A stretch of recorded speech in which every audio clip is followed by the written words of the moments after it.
Citizens, look around. Can you hear that fearsome sound? There's a menace that's encroaching, something aliens approaching. Join the team that goes by codename S.T.E.A.M. Pick up your pack and march to... Greetings, programs, and welcome to another episode of Blistered Reviews. I'm your host, Sean Cronenfeld, and this time around we'll be taking a look at one of my most anticipated games of 2015. So, without further ado, let us begin.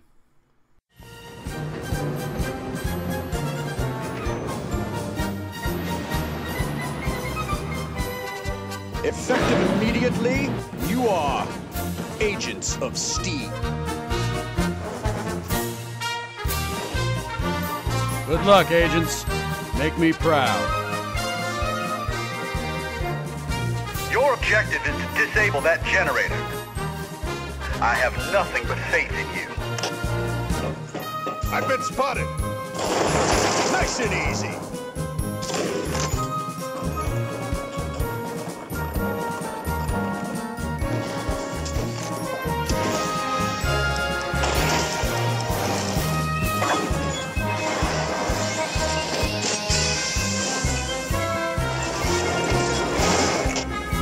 Well done, agents. Time for a homecoming. Let's head for the White House. Helmsman, cast off. Get us out of here. Belay that order. Prepare to deploy.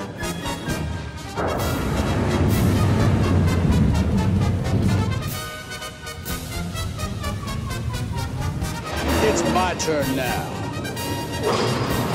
And I'm S.T.E.A.M. Executive Decision!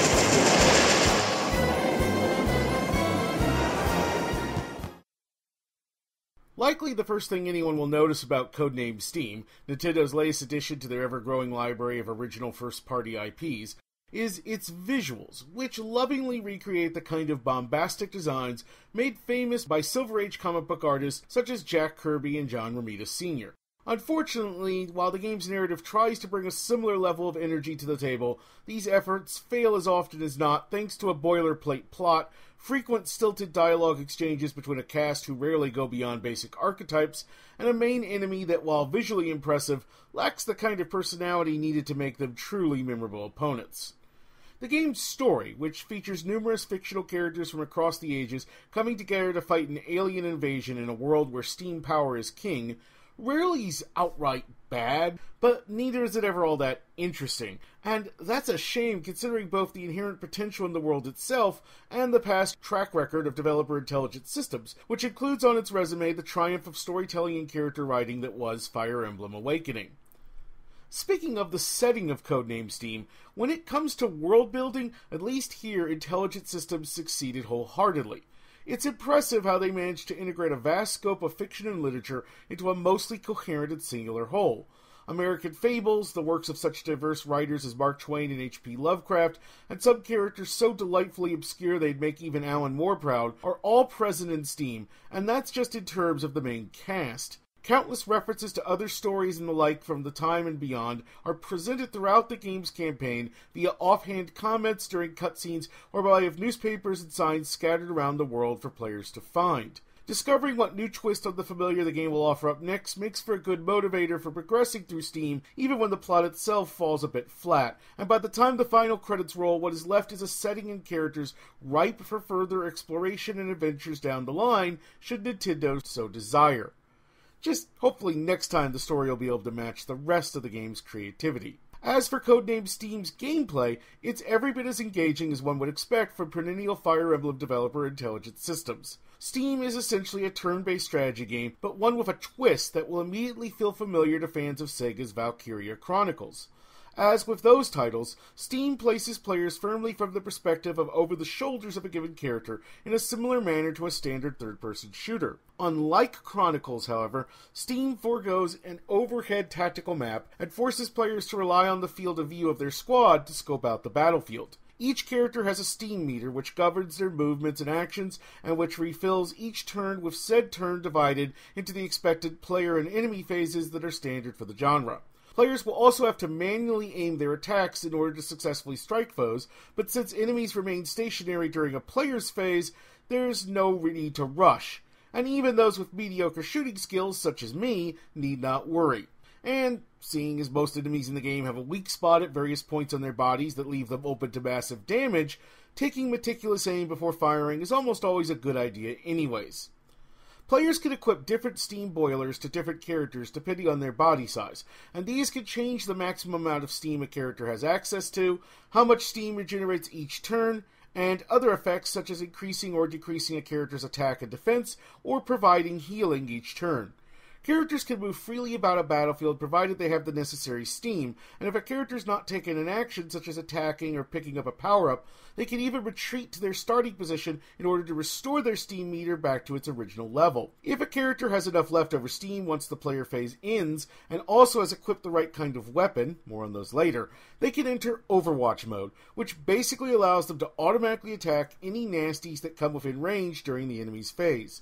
Successful Overwatch attacks can often leave an enemy stunned and unable to move for the rest of the phase, but keep in mind that certain enemy types can also go into Overwatch mode themselves during the player's phase. This makes the potential for an ambush a constant threat in Steam, and one players will need to be on the lookout for or risk leaving their squad members in a precarious position.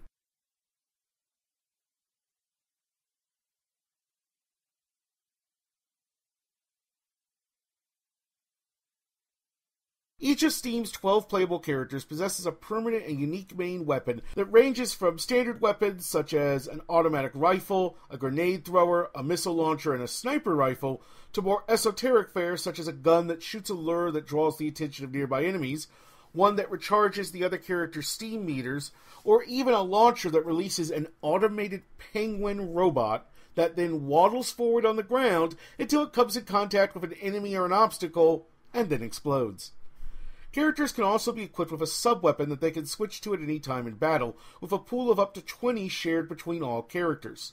Just keep in mind that the same sub-weapon can't be wielded by two individuals at once during a battle. Sub-weapons are just as diverse as the main weapons, and include a powerful but close-range shotgun, a Gatling gun, a healing pistol, a crossbow that does minimum damage regularly but could devastate an enemy if it hits their weak spot, a mine layer, and even the banana pult, which fires, what else, bananas that will cause enemies to fall and be left in a stun state if they come in contact with them.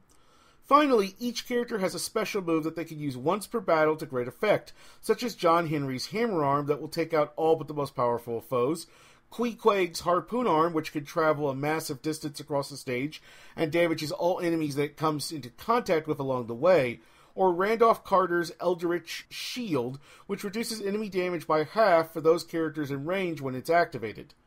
These special attacks can be real game changers when used properly, especially since they do not cost any steam to activate. In short, Codename Steam offers players a bevy of options when going into battle, especially later in the game once the full range of sub-weapons and steam boilers on offer have been unlocked. This is a good thing too, because while Steam is perhaps not as merciless as, say, an old-school Fire Emblem title or an XCOM game, that's not to say it's a cakewalk either. There are save spots usually scattered around a map that can also heal characters and restore their steam, but each can only be used once, and the healing function costs money, which players must acquire in the course of a given mission. And since players also use these acquired funds to unlock new sub-weapons, spending your dosh willy-nilly on save spots can lead to not having the best weaponry for a given challenge down the line. Also, players can only field up to 4 characters at a time, so they will almost always be heavily outnumbered, and the game further adds pressure by having enemy reinforcements start arriving en masse if players take too many turns to complete a map. Sometimes upwards of 6 or more aliens can arrive per wave of reinforcements, and it can lead to one quickly getting overwhelmed, especially on the game's more closed-off and smaller indoor maps. Speaking of which, expect to encounter a wide variety of maps and objectives across a 20-plus hour main campaign, and all of which do a delightful job of letting players put the game's systems through their full paces. Codename Steam discourages just running around without a plan and mindlessly blowing up everything in sight, in favor of thoughtful and intelligent play, where cleverness and off-the-beaten-path thinking are rewarded in ways that are immensely satisfying. Players can revisit completed missions to pick up more cash or missed medals, which unlock new steam boilers, FYI, and each map also has a challenge mode that adds one of 3 modifiers, including hiding all steam and health meters for both friends and foes alike, removing the ability for players to backstep while changing up enemy locations, or just flat out increasing the number and health of aliens to the point of near madness. These challenges certainly live up to their name, but the rewards they offer are substantial, and they are the perfect remedy for those players looking for that extra bit of masochistic gaming.